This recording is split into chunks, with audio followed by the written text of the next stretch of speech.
A diverticulite pode se manifestar de várias formas, em vários graus.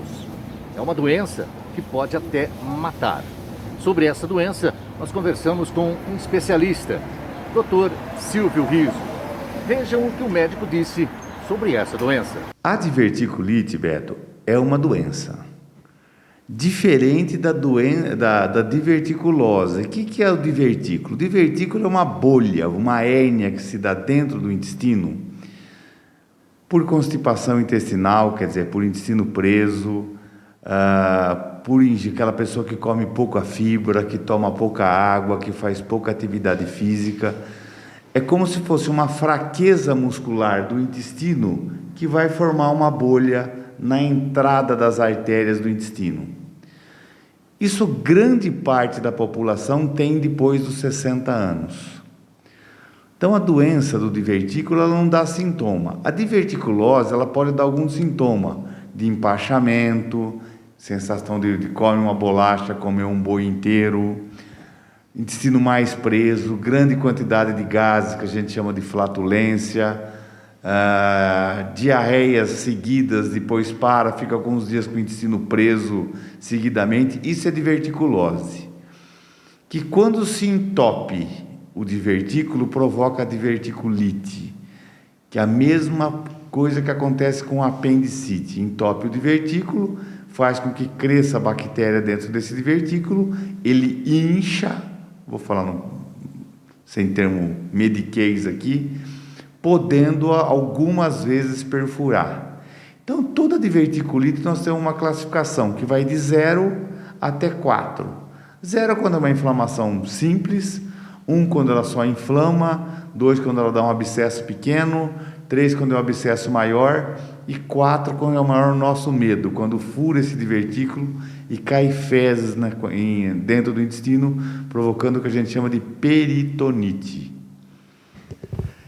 Doutor, essa doença ela não pode ser confundida, então, com apendicite, porque a ela costuma dar dor no paciente antes de se manifestar de maior gravidade. A diverticulite não. Normalmente já é uma doença crônica. A diverticulose ela vai evoluindo. A diverticulite é exatamente igual ao apêndice. Ela é aguda, de início súbito, que começa em 12 horas, ela fica com uma dor que você fica praticamente insuportável, principalmente quando ela perfura. O que diferencia da diverticulite e da apendicite é que é mais comum inflamar do lado esquerdo do abdômen. Veja bem, mais comum, pode acontecer de ser do lado direito também. Por isso que às vezes mascara, quando é do lado direito, pode confundir com uma apendicite. Muitas vezes o paciente se confunde com cólica de rim. Então é muito comum o urologista te encaminhar a diverticulite, que é aquela dor que vai para as costas, que tem aquela sensação de peso no intestino. E não é raro, é comum o urologista te encaminhar o paciente com diverticulite. E repito, a grande maioria dos casos, você faz tratamento clínico, não há necessidade de cirurgia. Claro, em uma porcentagem pequena desses pacientes, se você precisa fazer uma cirurgia, e uma porcentagem menor ainda, uma cirurgia de emergência.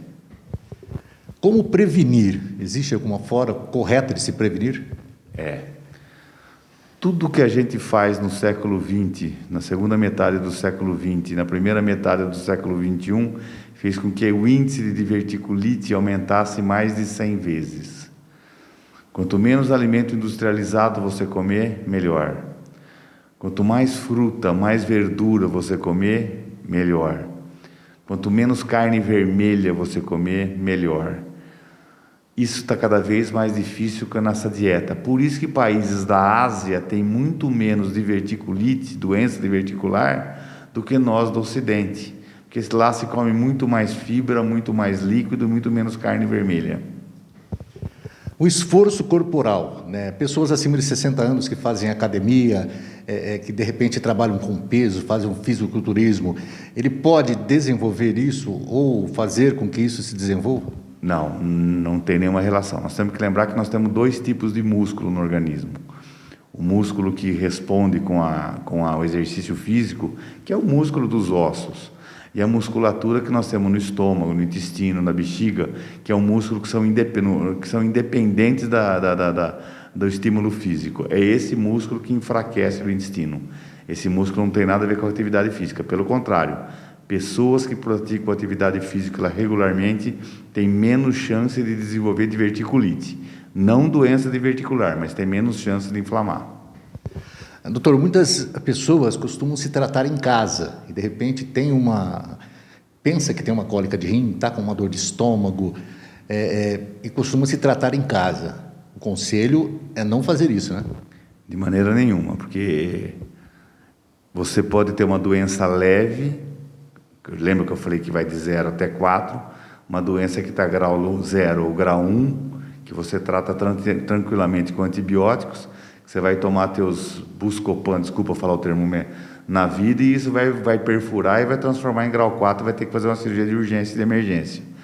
Então, se você tiver os sintomas preservados, sintomas de dor, febre, parada de eliminação de gases e de fezes, uma dor localizada principalmente do lado esquerdo, procurar um médico ou no posto de saúde, ou no pronto-socorro, ou se o seu médico próprio que você tenha. Muitas pessoas têm prisão de ventre, né? Têm dificuldades. Essa pessoa, ela está correndo um risco maior de desenvolver essa doença? Temos que ver dois tipos de prisão de ventre. Tem aquela prisão de ventre funcional, mais comum em mulher, que se acostumou a segurar as fezes para não ir no banheiro. Esse é o fator maior de risco. Aquela pessoa que tem sido preso a vida toda, que tem hábito de comer pouca verdura, comer muita carne, tem hábito de, eu vou no banheiro cada duas vezes por semana. Esse é o fator de risco, porque você aumenta a pressão no luminal, que a gente chama de dentro do intestino, do lúmen do intestino, dilatando, forçando a pressão, fazendo que apareçam essas herniações, fazendo que apareçam esses divertículos. Então, a recomendação, muita água e muita verdura. O que é normal no intestino, Beto? Até 3 vezes por dia, no máximo, e no mínimo 3 vezes por semana, dia sim, dia não. O que for mais de 3 vezes por dia, merece uma pesquisa.